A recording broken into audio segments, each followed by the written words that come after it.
Hey guys, as promised, here's the review of Savior of Souls Lightning. I'm gonna talk about her TMR, her SCMR, her vision card, her base form, strengths and weaknesses, as well as her Brave Shift's form, strength and weaknesses. I'm also gonna give sample builds and sample rotations and my final thoughts at the end. So watch till the end, guys, and let's go. So Savior of Souls Lightning's TMR is a heavy shield. It's called the Night Lotus. Stats is attack 50, defense 140, mag 50, and spirit 95. The passive is battle expertise, strength, and magic. Increase equipment attack 50% when single wielding any weapon with or without shield. Also increase equipment mag when single wielding any weapon with or without shield. So this is a unique mechanic to the game. This is the first time it's been brought to the game, so she brings it with her.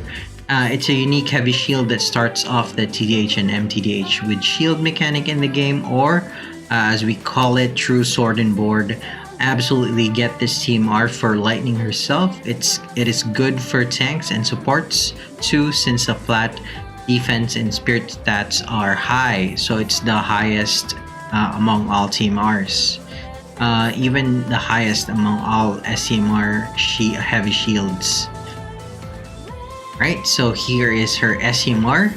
Another unique equipment, Indestructible Light. It's immortal. The passive is Indestructible Light. Increased chain modifier cap 100%. So another unique equipment from Lightning. This increases the chain modifier cap by 100% for units that don't have a max chain cap modifier. So for example, TDH or MTDH units.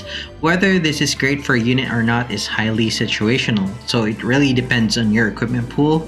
If a unit is maxed out on killers, LB damage, stat passives, etc. So I advise you to check the builder for optimal use of this materia.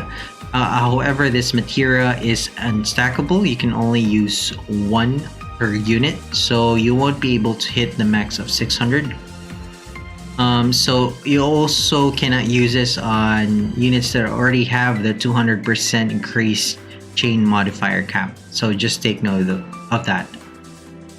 Here is her vision card. It's called the Savior's Descent. Level 1 stats, base attack 40, base mag 40, and level 10, base attack 80, base mag 80. So passives are Hope to Resist Despair, number 1, increase attack and mag 50% when equipped with light shield or heavy shield, and at level 7 does the same thing, light shield or heavy shield, so that's 100% attack and mag when equipped with her TMR.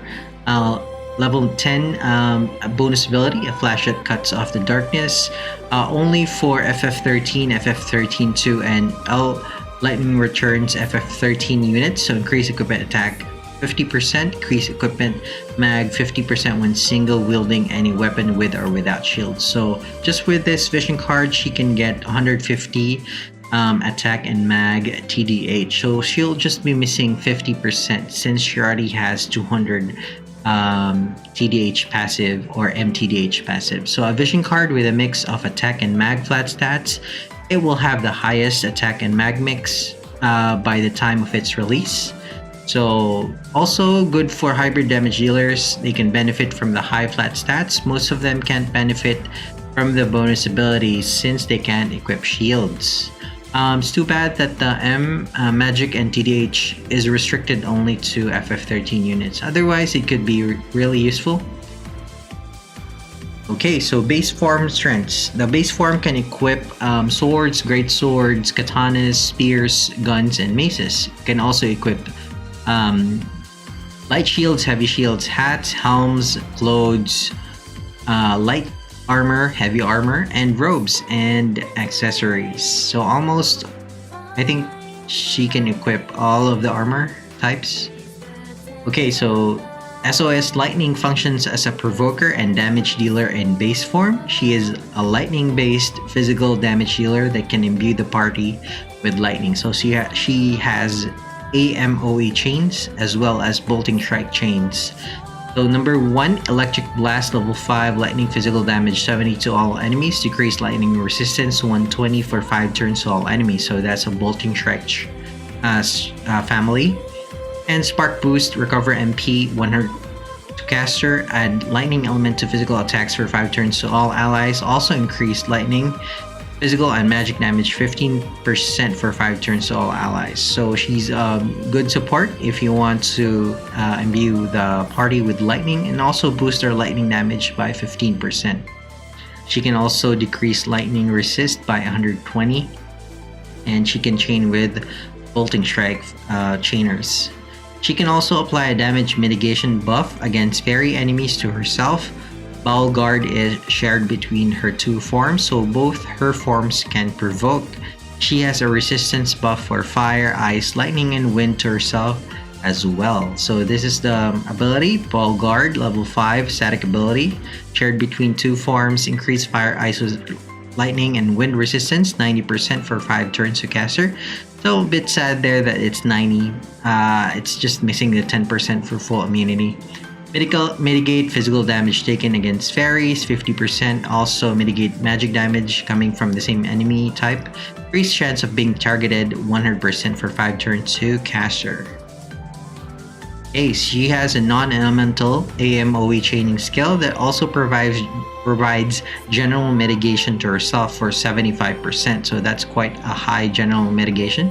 It can be imbued just in case the enemy is immune to lightning, so she can imbue lightning herself, but this skill is imbuable, so you can use external imbue skills if you want to use a different element. She also has an ability that deals increased break damage when using swords. So the ability name is Move Sweep.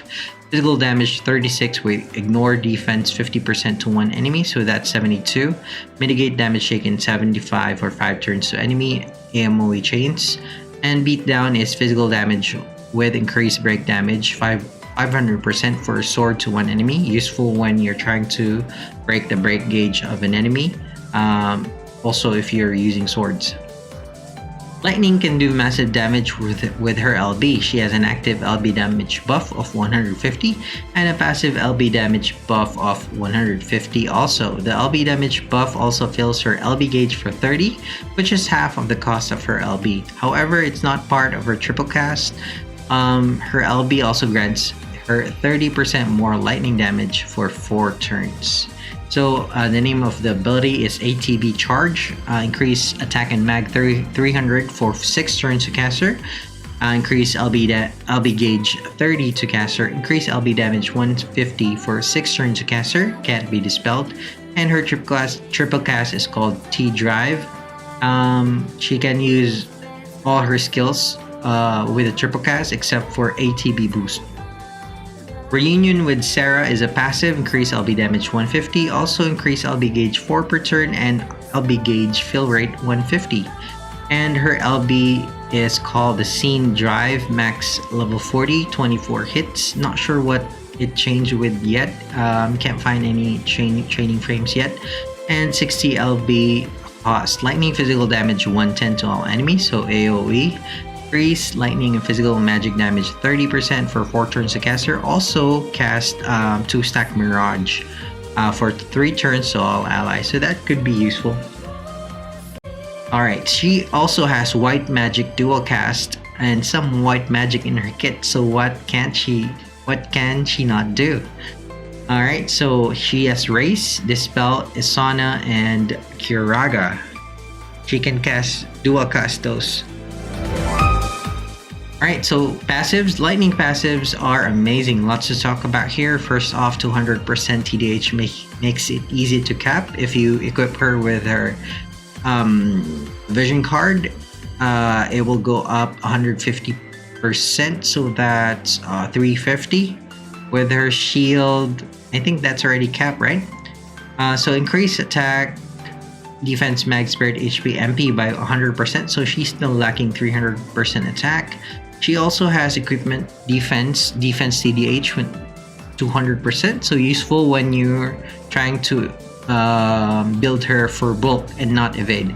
So she has an 850% passive provoke and physical evasion, making her easy to gear as an evade provoke tank. You want her to get hit since she counters attacks with a 250 defense buff and 10 LB gauge to the party. So you want her to get absolutely hit As she counters with a 10 LB gauge to the party, but only procs once, so only one 10 LB gauge to the party per turn. She has an extra 100% increase in chain cap modifier, which means she hits the cap with her SEMR. So if you equip her SEMR, she'll have a chain modifier cap of 200%.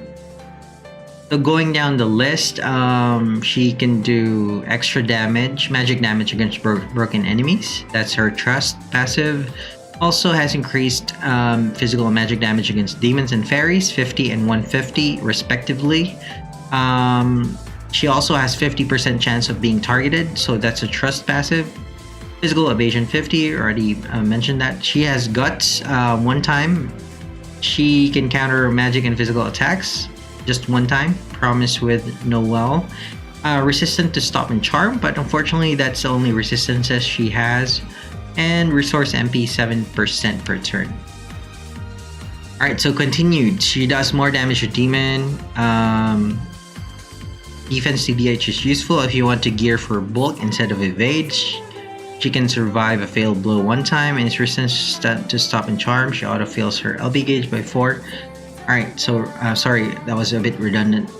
SUS Lightning is not exactly a top damage dealer nor a top physical provoke tank, so that's her base form weaknesses. She is average at being both, but don't expect big numbers from her. However, she is an excellent support unit. She can AoE imbue lightning as well as boost lightning damage. She has a bit of white magic, and she can break gauge using her sword breaks ability. Speaking of her sword break ability, it can't be utilized to its full potential though, since she will be holding a sword and a shield all of the time. So typically you would want to make the unit dual wield the specific weapon, so dual wielding swords to triple cast it to break some more break gauge. But unfortunately she can't dual wield to deal the most break damage. Right, so lastly, her ATB boost skill is not part of her multicast, so she will have to spend a turn or two doing nothing else if you want to fill her LB gauge as soon as possible.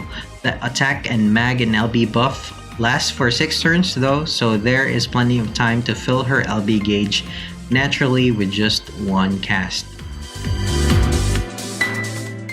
Alright, so here is a sample rotation.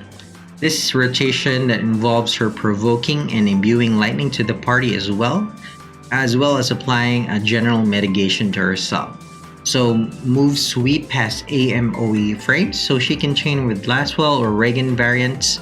She also has bolting strike chains in case you need to support chain with that family. Fire off her LB when you can. Its damage can still be boosted by equipping more passive LB damage gear, so you only need 150 more. So turn 1, Bow Guard, Spark Boost, and Electric Blast. Turn 2, ADB Charge for the LB damage boost and Attack and Mag boost.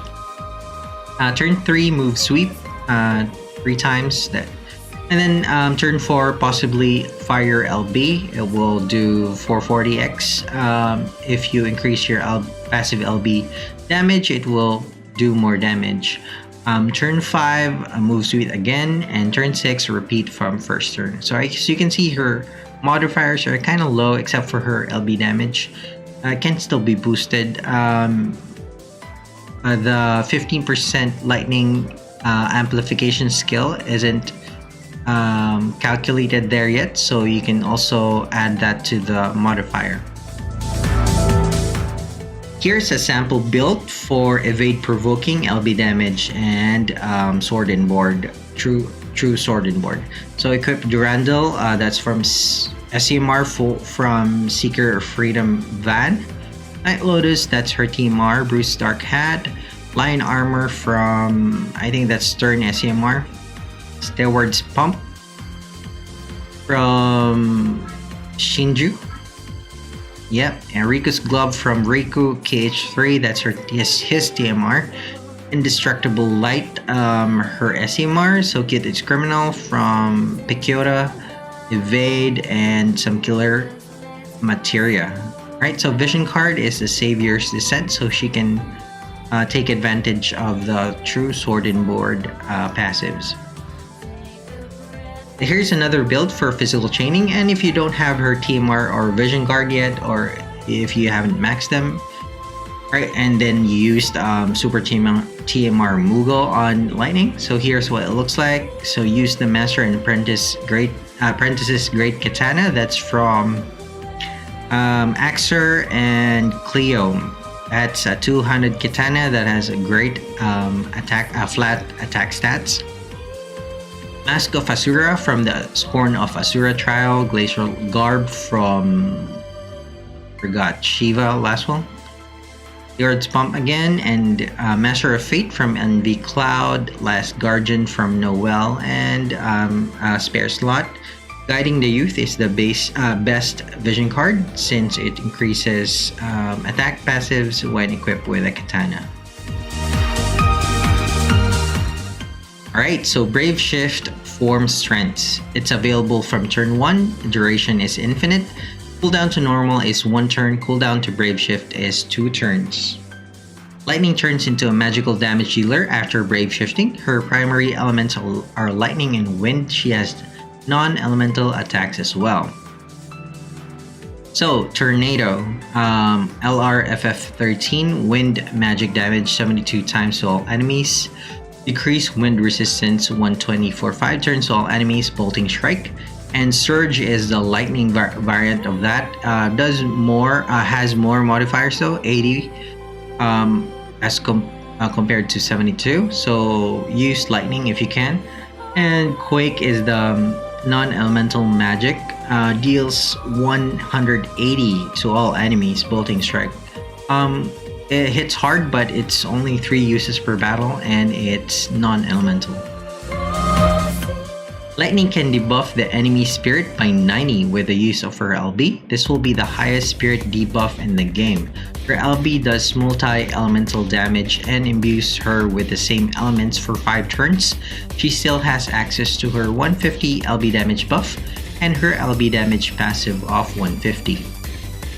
Her LB is called the Element Chaser, max level 40, 27 hits, 60 LB.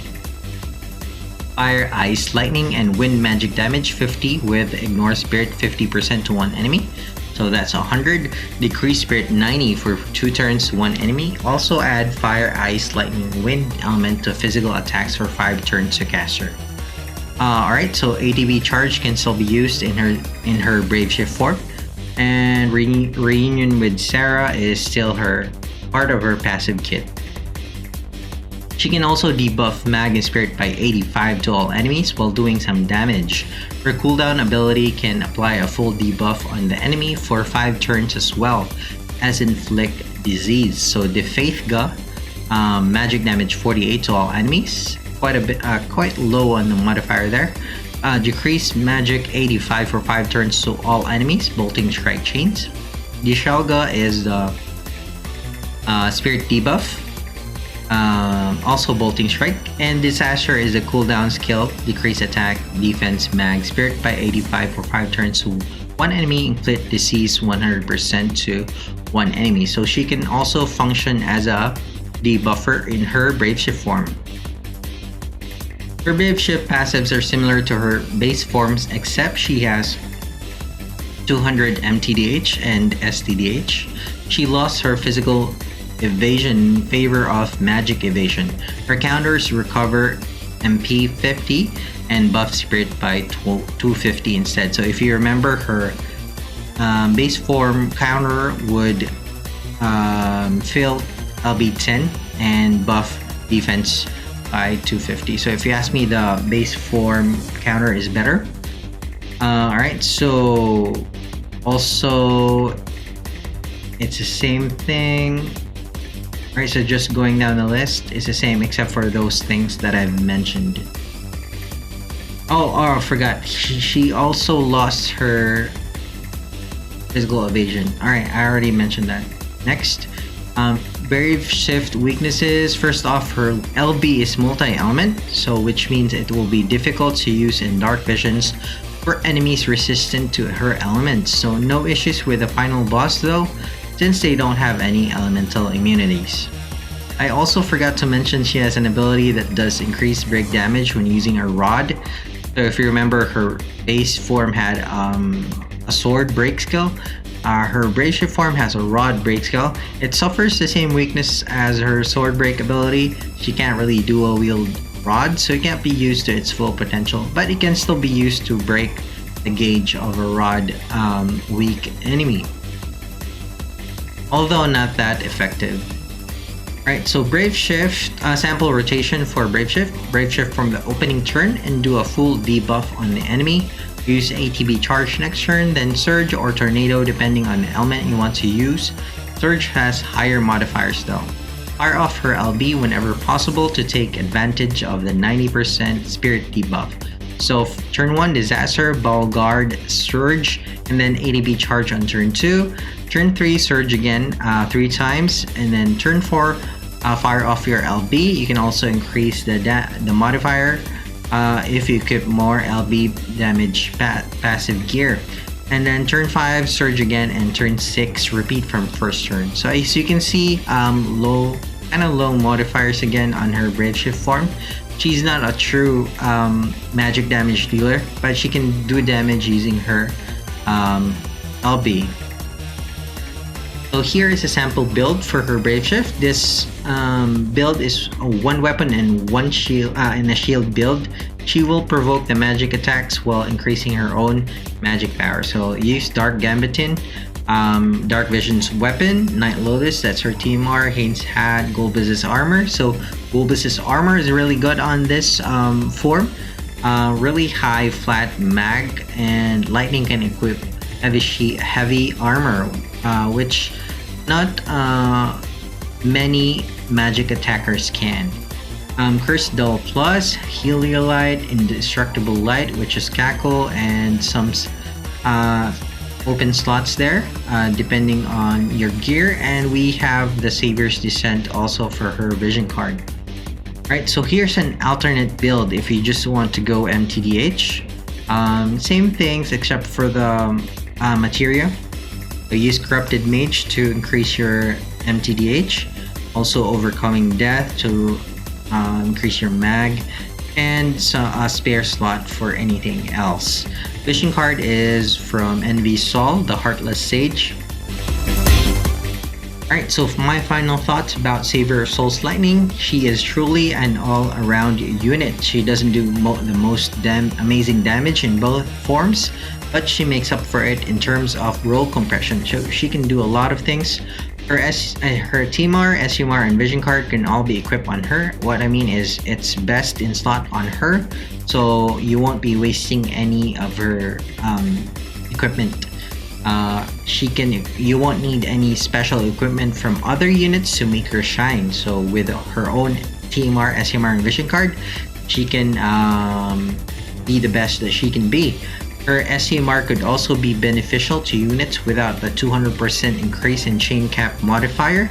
One would have to use the builder to determine that, since there are a lot of variables involved in the calculation, and I don't want to point you in either direction. So it's up to you. Use the builder, see if this is beneficial to your unit. Alright, but it really depends on what trial you're trying to finish, what enemy type, what buffs you're bringing, what killers you have, what LB damage equipment. Lots of variables, so use the builder. Alright, so players with new accounts will benefit from her since she does a lot of things. When I started FFBE JP, I got Lightning, and then she really helped me out since she was the only NV I had. She could do a lot of things, and it made it easy to progress through the game. And she's alright, going back, she does a lot of things, and she is easy to gear. Veterans can benefit from her 90% Spirit debuff. It's the highest in the game for now. It could be useful in Dark Visions, where you need to squeeze out as much damage as you can. I'm not sure though if she is worth a slot in the party. But I can't wait to see her in future team comps. So I'll try to get her using tickets. Sadly, I hit the safety net pulling for Shu Yu. So I'm a bit low on Lapis, but for everyone else who wants a Jill of all trades, good luck on your pulls. Lightning is amazing unit. Not really the powerhouse damage dealer that everyone might expect, but she does a lot of things. She does them well. Alright, so hope this review helped you guys decide if you want to pull on her banner. I'm gonna do Radiant Lightnings and OG Lightnings reviews next, so watch out for those. Make sure to subscribe, like this video, click on the notification bell to get notified when I upload new videos to the channel. As usual guys, thanks for the support and bye-bye.